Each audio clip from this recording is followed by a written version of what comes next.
We'll take you to that event now. Today for more transparency into the worst terrorist attack on United States soil in its history. Senator Graham, who served 18 years in the Senate, is the co-author of America, the Owner's Manual. You can fight City Hall and win. He is also a former two-term governor of Florida. Since leaving the Senate in 2005, Graham has been the chair of the Congressional Commission on Weapons of Mass Destruction, Proliferation, and Terrorism, a member of the Congressional Financial Crisis Inquiry Commission, and co-chair of the Presidential Commission on the BP Deepwater Horizon oil spill, which I noted last night, actually, Senator, there's a picture of you from that news conference on the wall over there. A Phi Beta Kappa graduate of the University of Florida and Harvard Law School, he established the Center for Public Service at the University of Florida to enhance civic engagement and prepare the next generation of public and civic leaders. Senator Graham will offer some remarks, and then we'll turn to questions. I'll call on you to ask your questions and ask you to identify yourself and your news outlet.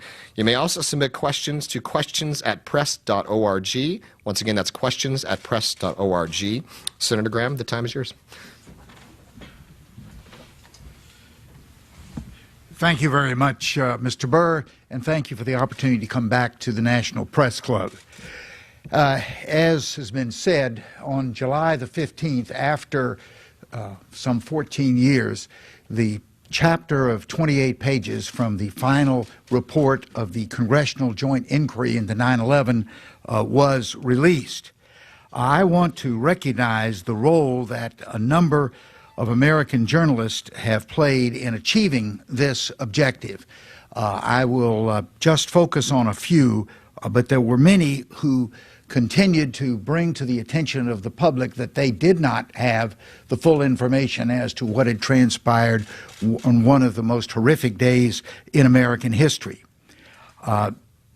Lucy Morgan of the Tampa Bay Times and Carl Hultz of the New York Times kept up a regular reflection on reminding people that these pages were missing and what their potential significance might be. Tony Summers and Dan Christensen, a journalist and blogger with the Florida Bulldog, broke the story on Sarasota, which I will discuss in a moment. And finally, Howard Rosenberg was the producer of the 60-minute segment, which in many ways was the end of the withholding of the 28 pages. The release of the 28 pages received a variety of interpretations. There were some who said that this confirmed the Saudi link to the 9/11 hijackers. The foreign minister of Saudi Arabia, Adel Jahib, said, "The matter is now finished, and the aspersions cast at Saudi Arabia for the last 14 years will end." I believe there's a different interpretation, and that is that this is removing the cork from the bottle, that there's a significant amount of information which, like the 28 pages, has been withheld, and that it was necessary to get this first block of material to the public in order to build the support that will be necessary for the balance of the material to flow. The unanswered questions still remain largely unanswered. Did these 19 people, most of whom did not speak English, most of whom had never been in the United States before, most of whom were not well educated, did they carry out this sophisticated task alone, or did they have some form of support while they were in the United States? If the answer is they had some support, who provided that support? A couple of contextual facts about the 28 pages. One, they were written in the fall of 2002. We know a lot more, even in spite of the stringent efforts to withhold, than we did in the fall of 2002. And second, most of the information in the 28 pages was derived from 3 of the 19 hijackers, the 3 who lived in San Diego. The other 16 hijackers lived across the country, primarily in places like Florida, Virginia, New Jersey. There were investigations conducted in each of those and other places, which have also been classified and withheld. Now that the bottle is open, what is likely to pour forth? I think there are three casks into which the liquid will flow. One is in the 28 pages were written in the fall of 2002, but were not in a number of instances completed. We were under a mandate to submit our final report before the end of that session of Congress, which meant by the end of December of 2002, and there were some issues that had not been taken fully to ground. As an example, the role of Prince Bandar, the long Saudi ambassador to the United States. In the 28 pages, it's disclosed that in the book of Abu Zubaydah, one of bin Laden's closest operatives, were the telephone numbers which were otherwise unavailable to Bandar's mansion in Aspen and to his bodyguard here in Washington. There was also information about the fact that both he and his wife had been involved in money transfers which appeared to go to the mentors and protectors of the three hijackers in San Diego. Was that where that money flow ended, or did it end up supporting the hijackers? That's the kind of questions which were raised in the 28 pages, but I hope that we will now get information to close those loops. Second, there has been a number of developments since December of 2002. In the fall of 2011, an author, Anthony Summers, and the journalist Dan Christensen disclosed the fact that there had been three of the hijackers who had lived for a period of time near Sarasota, Florida, while they were taking their flight training. These three included Mohammed Atta, who was thought to be the leader of the 19, and that while here, those three had significant contacts with a prominent Saudi family which left the United States after 6 years of residence in Sarasota for Saudi Arabia under what were described as urgent conditions. A new car left in front of the house, food in the refrigerator, clothes in the clothes washer. When that story was surfaced, the FBI's response was, in a public statement, that it had done a complete investigation of the situation in Sarasota, that it had found no connections between the hijackers and the prominent Saudi family, and that all that information had been made available to both the Congressional Joint Inquiry and the Citizens 9/11. I was able to quickly determine that the third statement was incorrect. We searched the records of both the 9/11 Commission and the Congressional Joint Inquiry, talked to the leadership and chief staff of those, and found that they had never received any information about the situation in Sarasota. I happen to have the opportunity to look at two of the investigative reports written by the FBI agent in charge of the 6 months investigation, and he said that there were many connections between the three hijackers and the Saudi family. And subsequently, in a released document through the Freedom of Information Act, that report is now publicly available with the statement that there were many connections. And second, that the investigation was not complete, that there were other leads that had been suggested by the agent in charge which were not pursued. I believe there are other examples of information like this that will be available when the investigative reports from places like Falls Church and Southeast Florida and Patterson, New Jersey become available. The third area, it will be judicial. The families of 9/11 have been litigating to try to establish the relationship between the Kingdom of Saudi Arabia and entities and the 19 hijackers.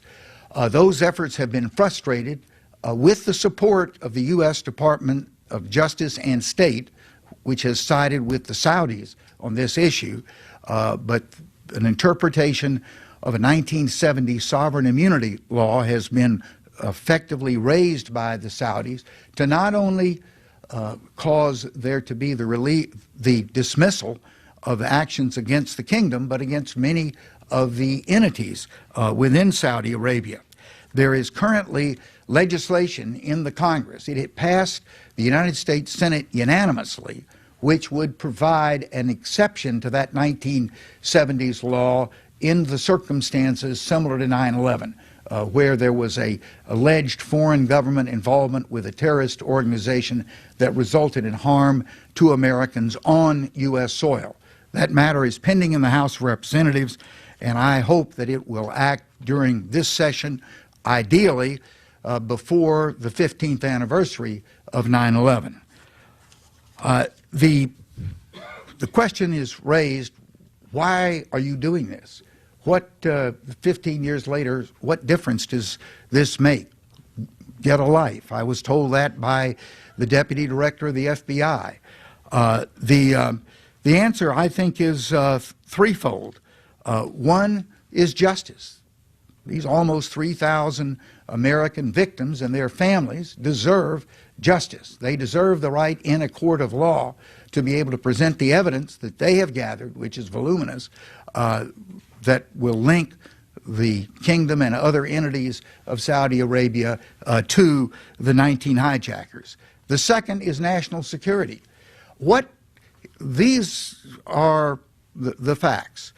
The Saudis have heard the message from the United States, including the defense that has been provided by two of its major executive agencies, the Department of Justice, the Department of State, to dismiss the suit against them.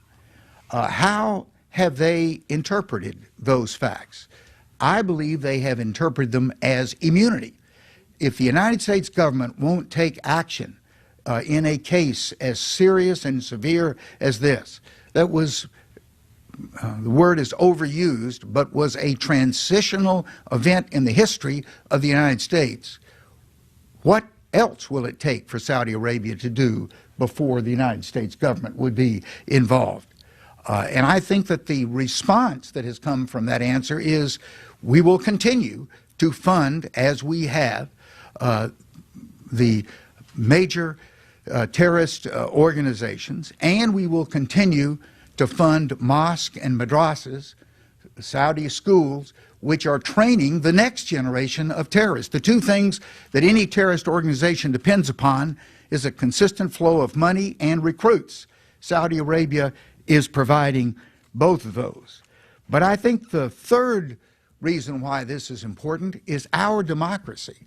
There was a recent report from Dartmouth College of a study of what is the impact of secrecy, particularly focusing on the 28 pages, to the American people. And the answer is the result is cynicism and suspicion, that the American people are losing confidence that their government is abiding by the essential compact of democracy, that the people will give their respect to the government, and the government will give its respect to the people by letting them know what the government is doing in their name. This is not the only factor that's leading to a decline in citizen confidence in their government, and I think we are seeing it in full color in this presidential election. There are other factors, and one that relates to the book that Mr. Chris Hand and I have just published, is that Americans have lost the sense of their personal ability to affect government. When Benjamin Franklin walked out of the Constitutional Convention, a resident of Philadelphia asked the question, "Mr. Franklin, what have we got?" a monarchy or a republic?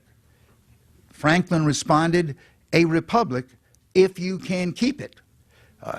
The fact that he and the founders gave us a republic is no assurance that we will always have it.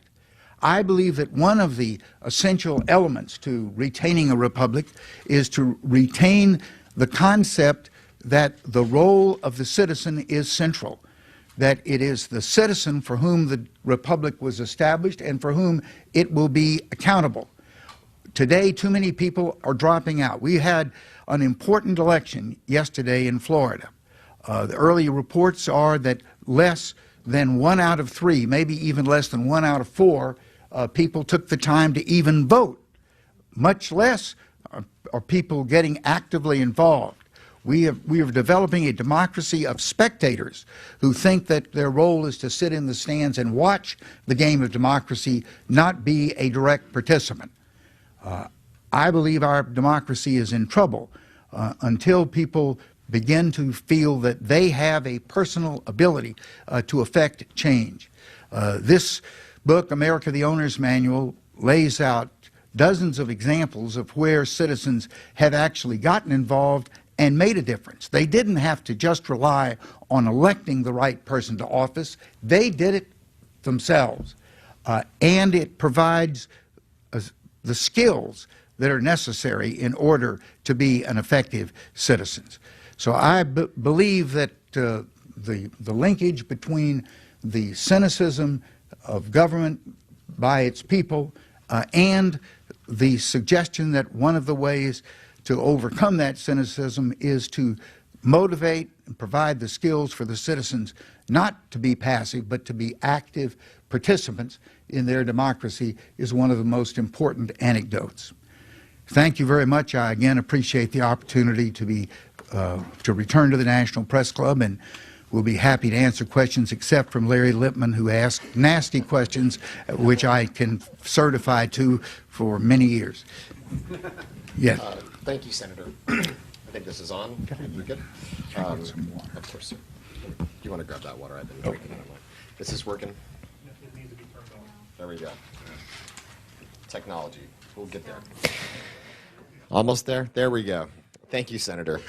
So we're going to turn to Q&A now. A couple rules. Again, please identify yourself and your news outlet when asking the questions. I will stop you if you start to give a speech versus asking a question. But let me start off with a couple, if you don't mind. Sorry, Bob. 1 second. Let me start off with this one, sir. You allude to this quite often in your speech, but is the United States government protecting Saudi Arabia, and why?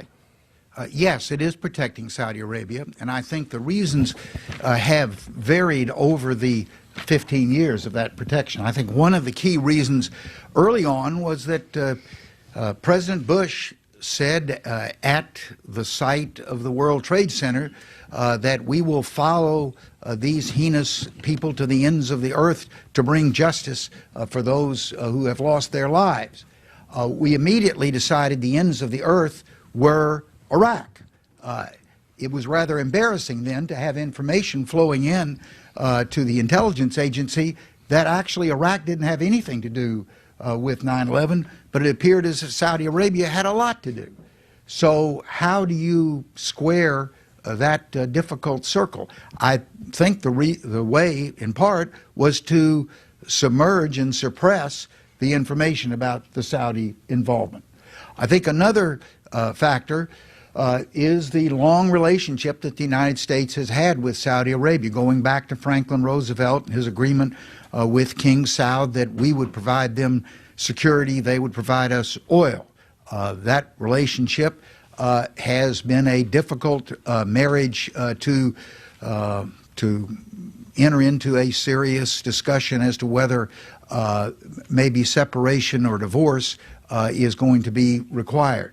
I think another reason more recently has been all the turmoil in the Middle East and the idea we've got enough disturbance in places like Syria and Iraq that we don't need to add another one in Saudi Arabia. I believe that, to go back to the marriage example, that the way that marriages or any human relationships remain strong is honesty.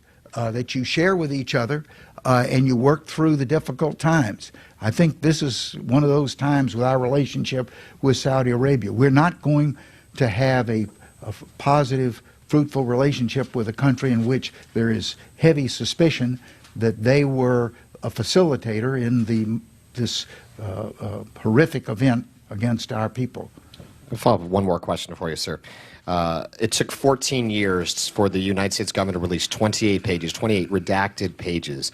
How confident are you the United States government is going to release thousands of more pages of investigatory material when it took 14 years for 28 pages? Well, we'll have a test this afternoon and tomorrow, and that is how much news comes out of this press conference that will point out that the 28 pages were not the end, as the foreign minister of Saudi Arabia has said, but just a opening to massive amounts of additional information. To give you one example, going back to that Sarasota case, after the FBI had released that statement that there were no connections, the investigation was complete, they turned over information about this, then there were a series of Freedom of Information Act initiated. And incidentally, I learned one thing throughout this. Have any of you been involved in a Freedom of Information Act? Okay. Well, I think the law should be amended. And the amendment should be to require that at the time you file your Freedom of Information, you also have to file a certified statement from an actuary as to what your life expectancy is. It is just incredible the tactics of delay and obfuscation that make the ultimate objective of letting the American people know what their government is doing become reality. But let me just use the Sarasota case. The first response by the FBI to the Freedom of Information Act was, oh, we're protecting privacy. We can't release these 28 pages. Well, the judge asked the obvious question, the hijackers are all dead.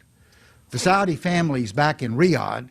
Whose privacy are we protecting? The FBI didn't have a very good answer to that, so he rejected that argument for non-release. Then the second defense was, well, we don't have any records. We conducted a 6-month investigation, interviewed scores, if not hundreds of people, collected many documents, but we didn't write anything down. Well, that was so absurd that the judge rejected that, and so sheepishly, on the third round, the FBI came into his office with 80,000 pages that they said, this is the Sarasota investigation. This one judge with a couple of young clerks down in Fort Lauderdale now has had this as his roommate, these boxes, for over 2 years. I'm hopeful that soon, to answer your question, he's going to begin the process of releasing the documents and building on the drumbeat that will come out of this press conference. With that hard information, that the case will begin to move forward again. Well, as someone who has a FOIA probably outstanding for 4 or 5 years, I completely understand your point, sir. So I'm going to go to questions now again. So we have a microphone passing around, so please wait for the microphone because we are live on C-SPAN. Mr. Weeder? Okay, Tommy, thank you for hosting this forum, and Senator Graham, thanks and congratulations for what you're doing and insisting that the facts on 9/11 come out. As you pointed out, and as the media pointed out, the 28 pages and credible media reporting that there were meetings, there were facts here, not just myths and wondering, but facts. In San Diego, the meetings by the Saudi Director of Religious Affairs with at least 3 of the hijackers, and 15 of the 19 hijackers were from Saudi Arabia, and there was money paid from Prince Bandar's account. Those are the facts. But it just seems that the American policy is to hide and to obfuscate. Why? I want to follow up on Tommy's question. Why would Saudi Arabia and the United States government not admit they had a problem and then go forward from the basis of honesty and say, now we are fighting terrorism together? And is it a matter of Democrats and Republicans alike just want to pander to Saudi Arabia? So what I don't understand is the reason why we don't take the facts and move from there, because these are the facts. Well, I thought I had answered that question earlier, but I will add that no, this is not a partisan issue. In fact, in the House, the effort to pass this JASTA legislation that will modify the sovereign immunity defense, and prior to that, a resolution urging the president to release the 28 pages, was led by a Republican, Walter Jones from North Carolina, and a Democrat, Stephen Lynch from Massachusetts. This has had strong bipartisan support. If anything, it's more of an executive branch versus the people of America. It's been the executive branch through not only justice and state, but Treasury and the intelligence agencies that have largely been the barrier to allowing this information to be known by the American people, and let the American people then form a judgment. What do they think we ought to be doing in this relationship with Saudi Arabia? Next question. Hold on for the microphone if you would. And please identify yourself and your news outlet. Sure. Jeff Steinberg, Executive Intelligence Review. Senator, former Navy Secretary John Lehman, who was a commissioner on the 9/11 Commission, told 60 Minutes back in April that there really never was a complete investigation by the 9/11 Commission, and you've already said that the joint inquiry was limited by time and resources. Now, 15 years later, we have the 28 pages. As you just indicated, there's lots of facts in there. There was a 47-page report written at the beginning of the 9/11 Commission by the two people on your staff who were following up on the Saudi leads. They listed 22 Saudi officials who had direct contacts with just the San Diego hijackers. What do you envision as the next step? Can there be a new investigation without the time restrictions and other problems? And do you support that? And how would you envision moving forward from here, in addition to the lawsuit, which we do hope will be reinstated against the Saudis for discovery? Well, in addition to the request of the National Archives to release who are the custodians of the Citizens 9/11 papers, to release those sections of its report which have been withheld, which relate to following up on the leads that are in the 28 pages. So we could ask, in those pages, is there a chapter about Prince Bandar that pursues the leads that were outlined in the 28 pages? That's going to be one. Second, will have to be more Freedom of Information Act. Is there anyone here who's under the age of 40 and has a chance to be around with the FBI and the CIA? Another thing would be the president. I can understand why George Bush acted the way he did. I cannot understand why Barack Obama is acting the way he is.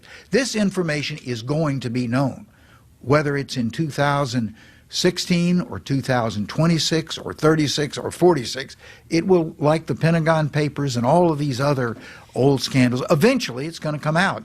And I think that the legacy of Barack Obama is going to be stained by when the people recognize how much information was under his control, that he made the executive decision to continue to restrict from the American people. So those are, I think, the principal levers. They all eventually come to the American people. The American people care about knowing what their government did in this particularly egregious action, and if so, will they put enough political pressure? The political candidates they were both leaning towards releasing the 28 pages had they continued to be sequestered. Maybe now they should be asked a different set of questions. I'm not intending to do your journalism for you, but if you are the next president, will you release this other information for which the 28 pages are the indicator but not the last word? Well, Senator, can I follow up on that real fast? You have endorsed Secretary Clinton. Have you made it a part of your endorsement or conversations with the campaign to focus exactly on this issue and said, I will endorse you if you'll do this, or are you pressing your campaign to make that point? Well, the answer is I am pressing that point. I would have to say, given the choice that we're going to have on November the 8th, there's hardly anything that would be a strong enough restraint against the other candidate to vote for Donald Trump. So that wouldn't, I couldn't in all honesty say, even if she answered it the way I didn't want her to do it, that I would not support and vote for her. I understand. Thank you, sir. I think Andrew has a question here in the middle. Andrew Craig, Justice Integrity Project. Senator, you've mentioned that a few moments ago, if the American public puts enough pressure, maybe good things will happen on this issue. Probably your book addresses how, but I wonder if you could say to the audience listening on C-SPAN and elsewhere, what can an individual do, based on your extensive knowledge of politics, to make something happen on an issue like this? What practical steps should or could somebody do? The most immediate thing is to contact your member of Congress and urge he or she to vote for JASTA. That bill has had a roller coaster existence over the last 4 or 5 years. It seems to be closer to reaching its destination today than at any time during that long period. And the key is going to be, will the House take it up? My daughter happens to be a member of the U.S. House, Gwen Graham from the 2nd Congressional District of Florida, and I asked her about this, and she says that since the 28 pages were released, they've been getting more and more mail and emails and other contacts from constituents in support of JASTA. That's where the pressure needs to be until that important task is accomplished. Another question here in the second row. Yeah. Hello, Jason Fordham here, an independent journalist today. If there was involvement by the Saudi government, what is the motive? You know, obviously we've seen a huge mobilization by the U.S. government against terrorism and really brought the issue of Islamic extremism to the forefront. What is the reason they might have participated in this?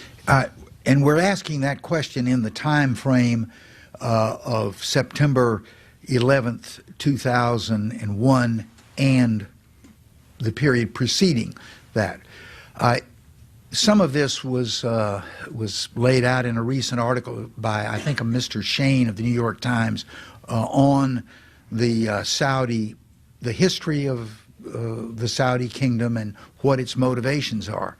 I think the underlying objective of the Saudi kingdom is survival.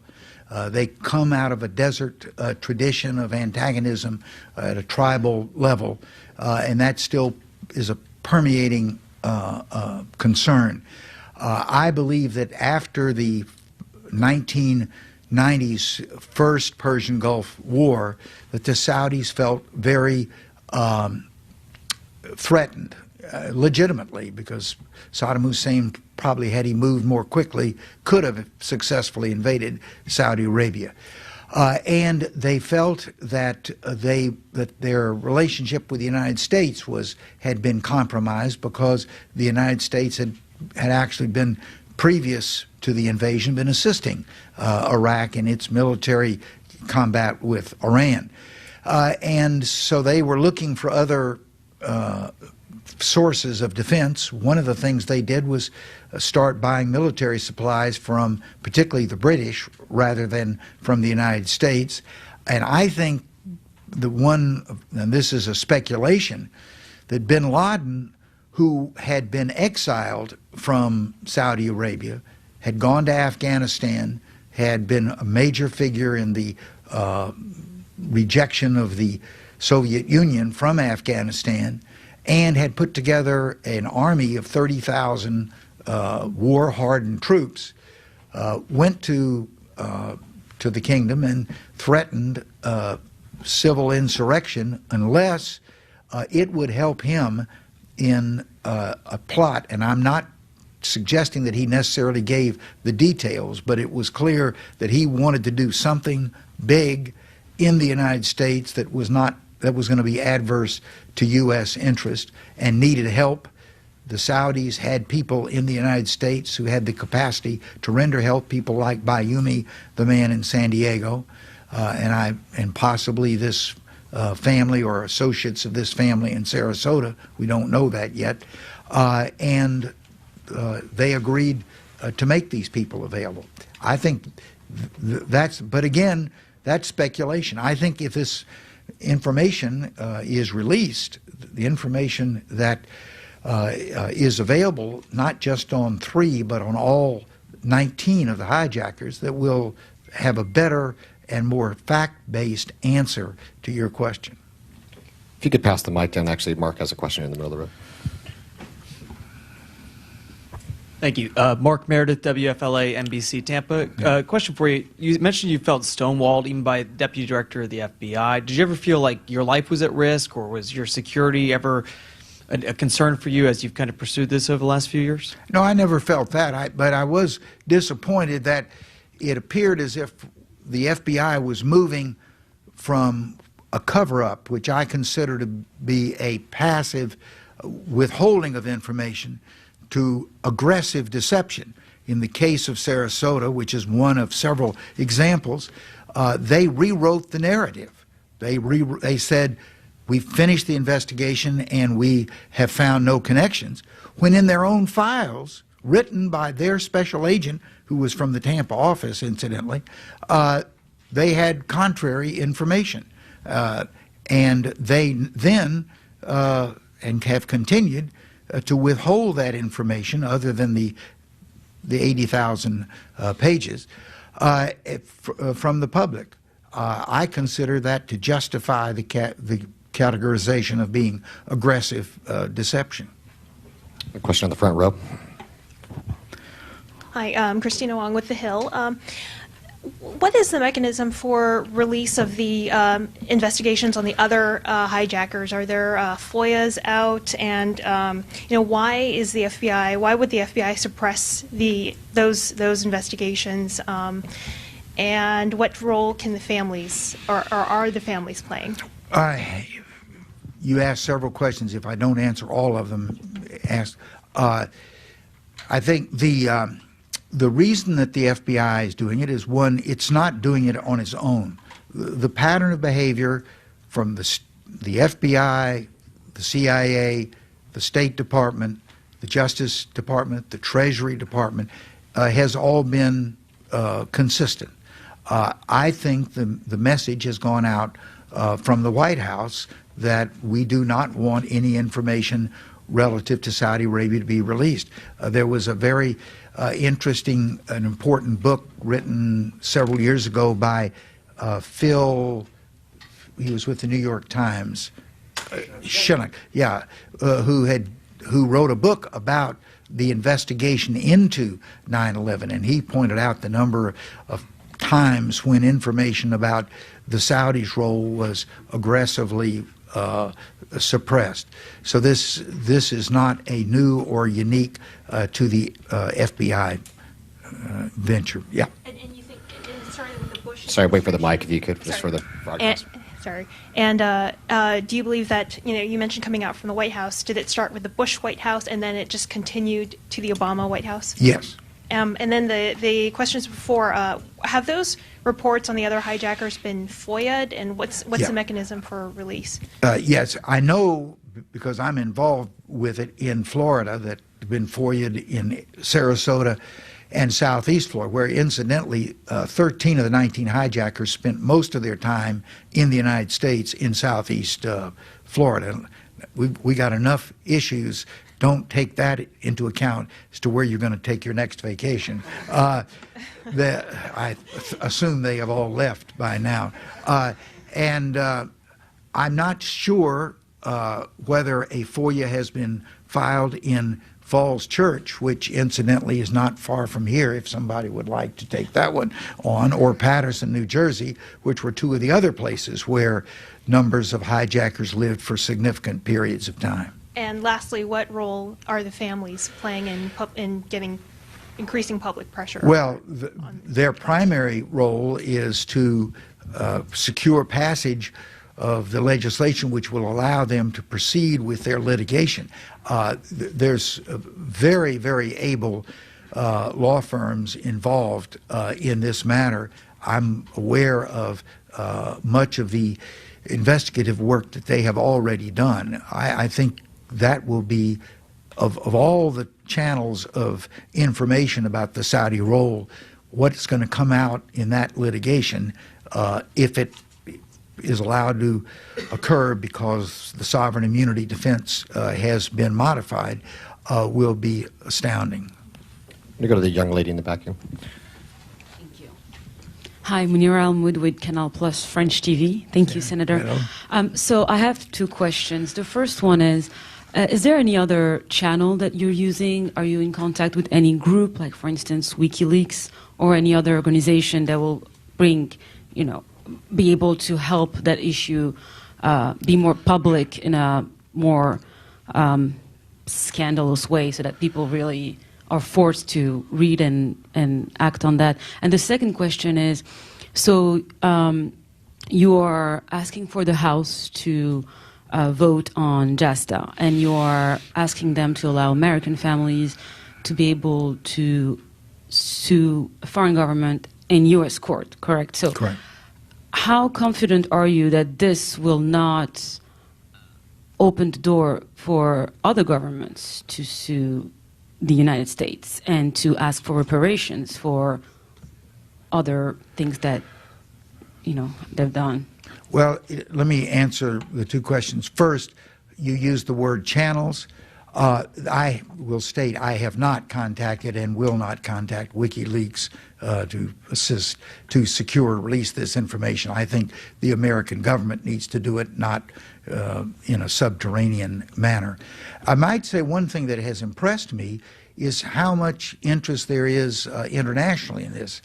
To my knowledge, because I have participated in some of the production, there are programs. ITV, the British principal commercial station, is going to air a documentary on this subject during the week of September the 11th. There's been a French and German documentary that has developed. In the case of the German, has been produced, and the Australians are developing a very deep documentary on the whole suppression of information on 9/11. So the support is becoming international, because this really is an international.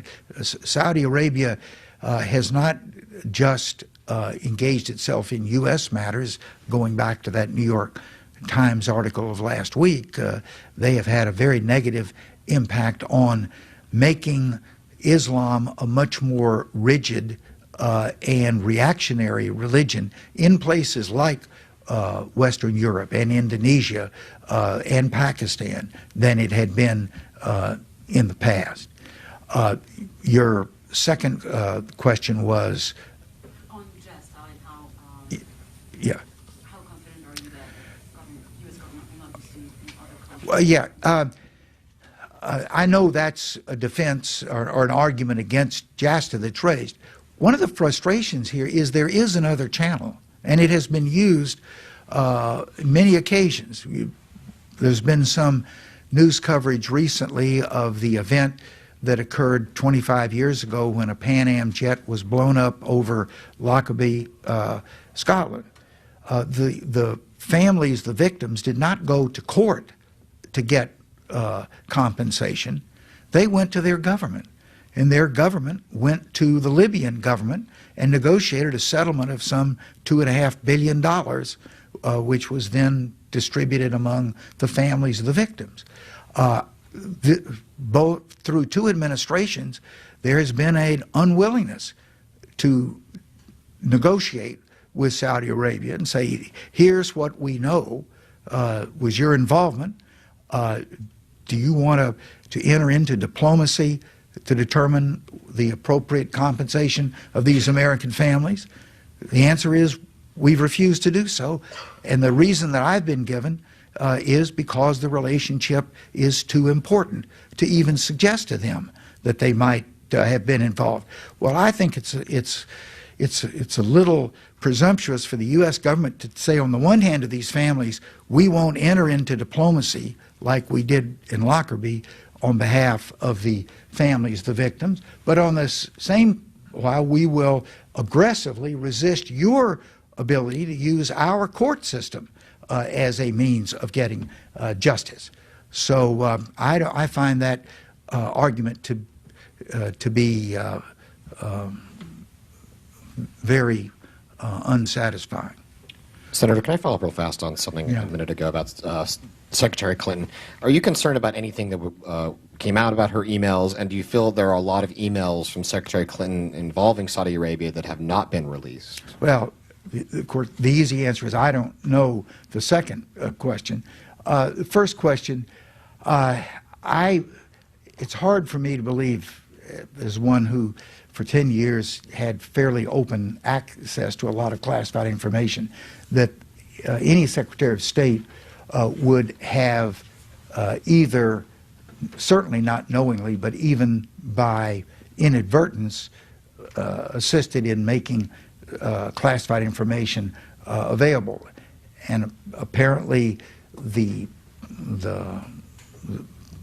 documents that flowed through her computer, with only a few exceptions, did not have any indication on them that they were in fact considered to be classified by the sender. I think, to use her words, this was an act of bad judgment by Mrs. Clinton. She should not have done this, but I don't think it's a national security threat, or that she should be criminally indicted for this. I think we had a question in the back. Thank you. I'll stay low for the cameras. Manny Roppolo with RT America. Thank you, Senator Graham. You mentioned your experience dealing with the FBI and trying to get more information about the Saudi connection. Have you been in contact with anyone, any officials in Saudi Arabia, and if so, what's been the outcome of that inquiry?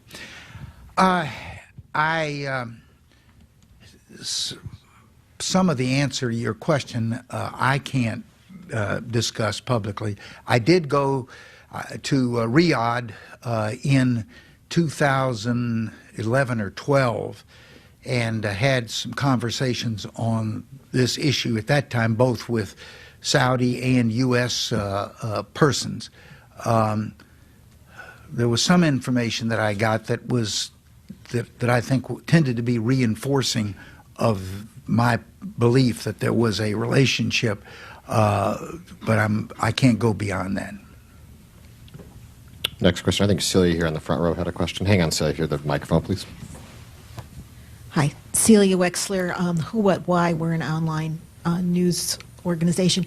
A couple of questions. One is, I want to be clear about what you're saying about Saudi involvement.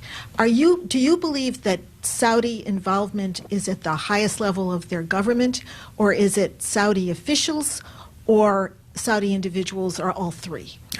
Again, that's precisely the kind of information that is knowable, just it's not knowable to anybody outside of a very small group of people in the agencies who have control of the information. My own belief is that it involves layers of the Saudi society, in part because of the nature of the Saudi society.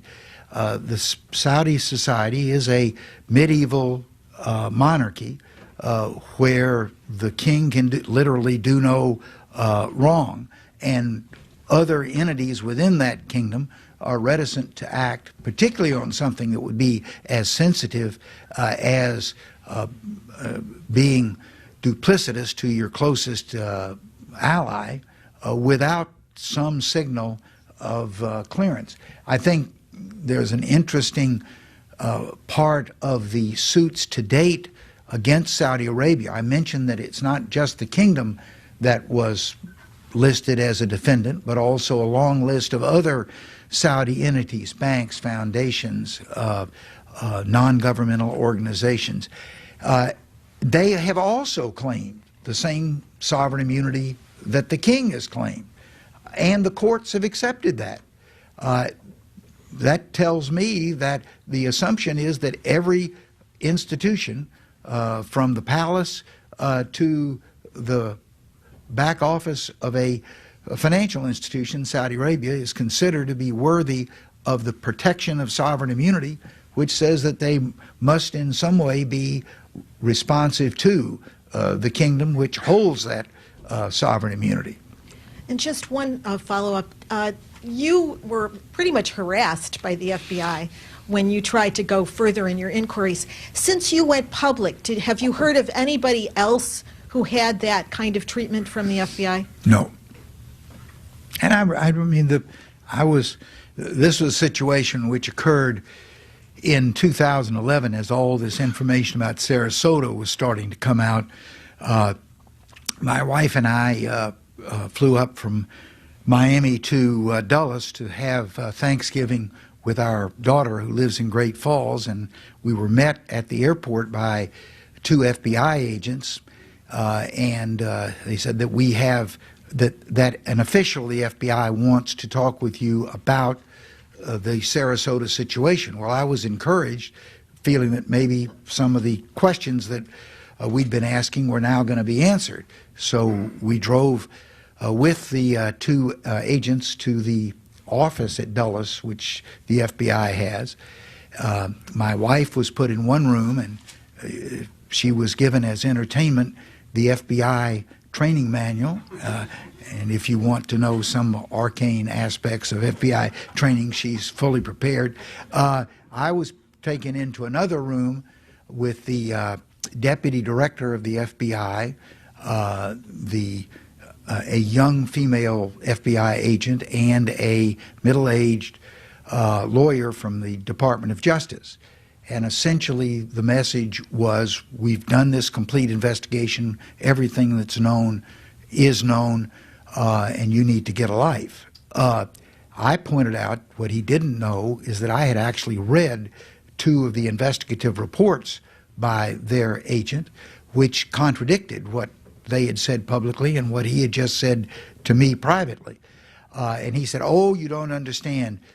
One, that wasn't a very good agent." Well, I mean, the idea that the has there been an investigation by the FBI in its history that was as important to the American people as full knowledge of 9/11?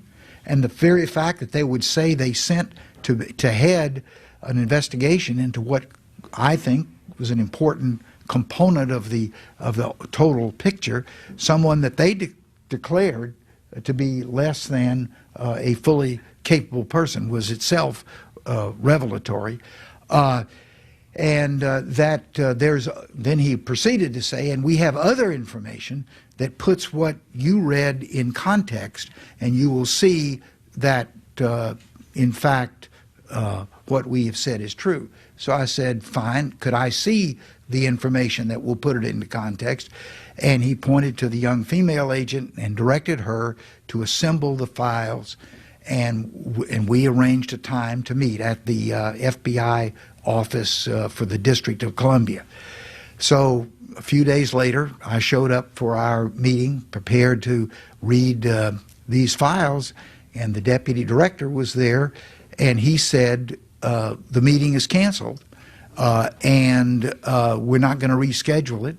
And since I knew who the agent was that had been described as less than competent, and I had called him to try to have a telephone conversation, and he said, and I know you've been calling Agent X, stop calling him because I've told him to not take your calls. And that was the last of any official character meeting that I had with the FBI. All right, we have time for about 2 more quick questions. You 2 are next. The gentleman in the white shirt behind you, and then I'll go back to you. Could you pass the mic, please? My name is Khalil Bentouila. I work with Al Hurra TV station, which is a U.S. station based here. It's in Arabic language. So my question is a transmission of a question that a lot of people in the Middle East are asking. Especially these people are the moderate people, the anti-Wahhabism people, the anti-Sharia people. They are asking the question, can we say that the U.S. are sacrificing the 9/11 cause and its dignity as a superpower in order to keep oil supplied in the energy market, and also to keep the $7 billion dollars in the American banks and avoid any other economic crisis in the future? This is why the Americans are dealing peacefully with the Saudi. Well, if those kinds of questions are being asked in the Middle East by people who you've described as being constructive, non-violent individuals, that just underscores that releasing this information, which would provide answers to questions like that, and not just personal speculation, is not only important for the American people, it's important for our global reputation. And I can't answer those questions other than to the degree I have speculated on it earlier. And I think it's important for the American reputation. Maybe this comes under that category of our national security. People respect us to be honest with what we know about the relationship of Saudi Arabia to the 9/11 and begin that serious discussion of what's our future going to be in terms of the relationship. Yes, sir. My name is Bill Earl. I'm a communicator with the National Press Club, a member. And I lost my godson in the 9/11 attack in New York. My question is, the 9/11 attack was really the second attack on the World Trade Center. In 1993, a Saudi-connected and funded terrorist group bombed in the parking garage of the World Trade Center. So my question is, shouldn't the look back really be to the complacency of the U.S. government going back as far as 1993 and then leading up to 9/11? As a general proposition, I would say yes. And in fact, there were some ties, because one of the two people who were identified as being the principal protectors of the three people in San Diego was a man named Bosnan, who had been peripherally involved in that first attack back in 1993. There may be some evidence from that as to the relationship of Saudi Arabia to the perpetrators of that event, which might start the trail of information that would lead to their involvement in 9/11. Again, that's the kind of information which an open discussion with materials that have been withheld, made available, could possibly answer. All right, a couple quick announcements before I ask the last question. I'd like to remind you about a few upcoming programs. On September 8th, Senator Chris Murphy of Connecticut will discuss his efforts to secure new gun control legislation. Also that day, National Republican Congressional Committee Chairman Greg Walden will be here to discuss efforts to keep and build on the GOP House majority in the time of Donald Trump.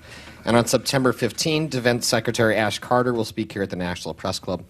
And so my last question to you, before we go to book signing, by the way, which I think we'll do in the room next door. The senator has a few minutes to sign some of his books. But as the former chair of the Senate Intelligence Committee, what do you think of Donald Trump now receiving classified briefings? I think it not only is in the tradition of recent years, but it's very valuable that a person first day of the job as President of the United States ignorant about what the conditions in the world that affect the security of the United States might be. As you might recall, when Harry Truman suddenly became president on the death of Franklin Roosevelt, apparently he didn't even know that the atomic bomb was under development. He was a fast learner, but we, in the complex world in which we live today, having a person assume that ultimate commander-in-chief responsibility, ignorant of the conditions that were then operative, I think would be very much adverse to our national security. So I'm pleased that he is receiving these briefings and assuming that he will be careful and treat them for the sensitivity that they represent. Makes sense. Thank you, Senator. The book is America, the Owner's Manual. You can fight City Hall and win. The Senator will be signing them next door. Thank you very much, sir. Good. We only have about 12 or so.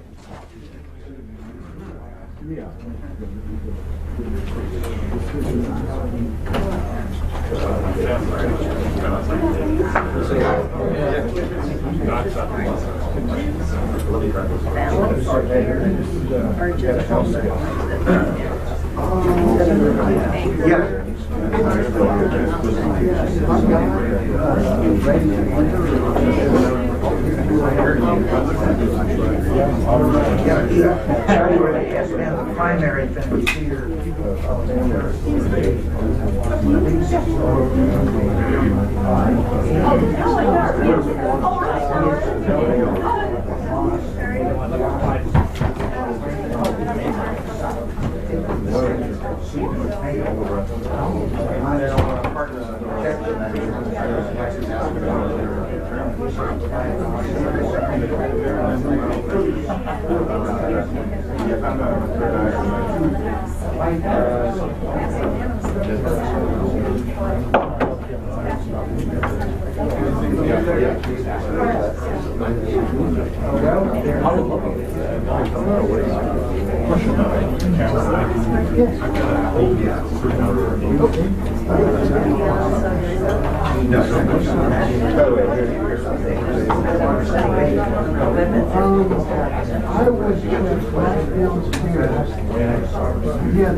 He recommended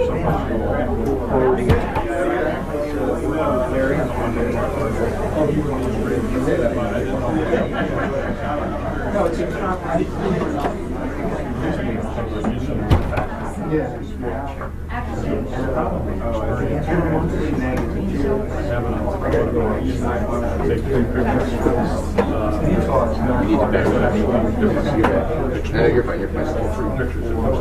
fine. You're good. Overexposed, underexposed, Okay, so it's a bracket. It's not like a you can undo and negate that bracket. And I mean, so that you can see it. So where would you go and set it up? I don't know. I have a decrease in that. We do it that way. I never look it up on the owner's manual. Yeah. Look up, try to find index racket and turn that off. Yes.